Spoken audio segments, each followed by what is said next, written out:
आज हम बात करते हैं भगवान श्री हनुमान जी की।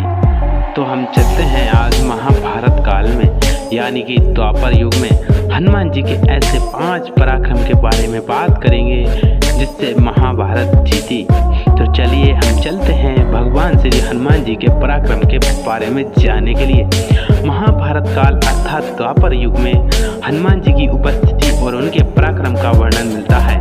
आओ जानते हैं उन्हीं में से 5 प्रमुख पराक्रम के बारे में। तो हम पहले पराक्रम की ओर चलते हैं कि भगवान श्री हनुमान जी को पौंड्र की नगरी को क्यों उजाड़ना पड़ा।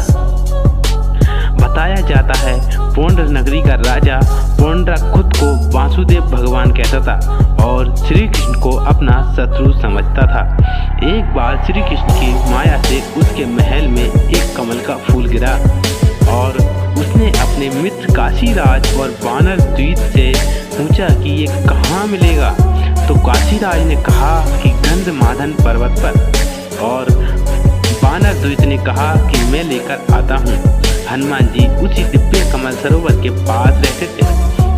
श्री कृष्ण के आदेश पर हनुमान जी खुद ही वानर द्वीप के बंदी बनकर पौंड्र नगरी पहुँच गए और उन्होंने वहाँ पौंड्रक को चेतावनी दी कि यदि तूने खुद को भगवान मानना नहीं छोड़ा और धर्म के मार्ग पर नहीं आया तो मेरे प्रभु तेरा वध कर देंगे। फिर हनुमान जी उसके महल को और उसकी नगरी को नष्ट करने और पुनः गंधमादन पर्वत चले जाते हैं।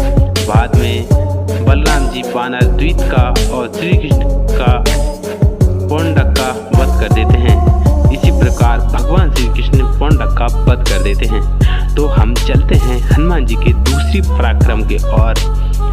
भगवान श्री हनुमान जी ने ऐसे बलशाली भीम का घमंड कैसे तोड़ा।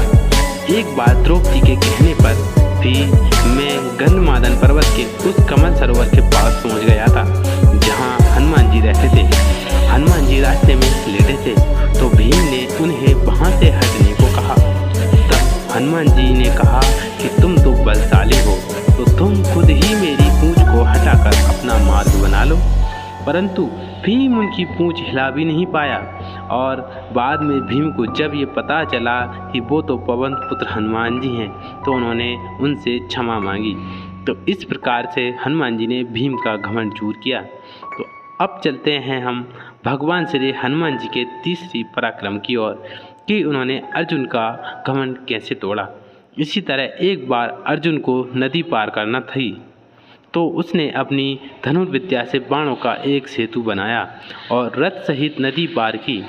नदी से उसे हनुमान जी से भेंट हुई।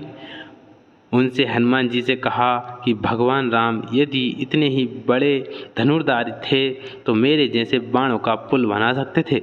तब हनुमान जी ने कहा कि उस काल में मुझसे भी शक्तिशाली वानर होते थे। ये बाणों का सेतु उनके भार से ढह जाता और तुम्हारा बाणों का सेतु तो मेरा ही भार से नहीं कर सकता। अर्जुन कहता है कि यदि तुम्हारे चलने से मेरे बाणों का सेतु टूट गया तो मैं खुद को सर्वश्रेष्ठ धनुर्धर मानना छोड़ दूंगा। तब हनुमान जी ने उस सेतु पर अपना एक ही पग रखते ही सारा सेतु तोड़ दिया। तो इस प्रकार भगवान श्री हनुमान जी ने अर्जुन का घमंड तोड़ दिया। अब चलते हैं हम भगवान श्री हनुमान जी के चौथे पराक्रम की ओर। बलराम जी एक बार विशालकाय वानर द्वीप को अपनी एक ही मुक्के से मार दिया था तो उन्हें अपने बल पर घमंड हो गया था। तब श्री कृष्ण के आदेश पर हनुमान जी द्वारिका की वाटिका में घुस गए और वहाँ फल खाकर उत्पात मचाने लगे। ये सुनकर बलराम जी खुद उन्हें एक साधारण वानर समझकर अपनी गदा लेकर वाटिका से भगाने के लिए पहुंच गए। वहां उनका हनुमान जी से युद्ध हुआ और वे हाँफने लगे। तब उन्होंने कहा कि सच कहो वानर तुम कौन हो, वरना मैं अपना हल निकाल लूँगा। तब वहाँ श्री कृष्ण और रुक्मणी प्रकट होकर बताते हैं कि ये पवन पुत्र हनुमान जी हैं। इसी तरह हनुमान जी ने गरुण देव और सुदर्शन चक्र का भी अभिमान तोड़ दिया था। अब चलते हैं हम महाभारत के 5वें पराक्रम की ओर जो कि हनुमान जी का पराक्रम है। श्री कृष्ण के ही आदेश पर हनुमान जी कुरुक्षेत्र के युद्ध में सूक्ष्म रूप में उनके रथ पर सवार हो गए थे। यही कारण था कि पहले भीष्म और बाद में कर्ण के प्रहार से उनका रथ सुरक्षित रहा, अन्यथा कर्ण ने तो कभी का ही रथ को ध्वस्त कर दिया होता। ये रहे हमारे भगवान हनुमान जी के कुछ पराक्रम, जिन्हें भक्त जानकर बड़े ही खुश हो जाते हैं। हमारे भगवान श्री हनुमान जी ने कौन कौन सी लीला रची हैं ये तो हम सब जानते हैं, लेकिन उनके भक्त को कभी कोई कष्ट नहीं होता। इसलिए हर मंगलवार को हनुमान जी के चरणों में बैठकर सुंदरकांड का पाठ करें और श्री सीताराम जपते रहें ताकि हनुमान जी की कृपा आप पर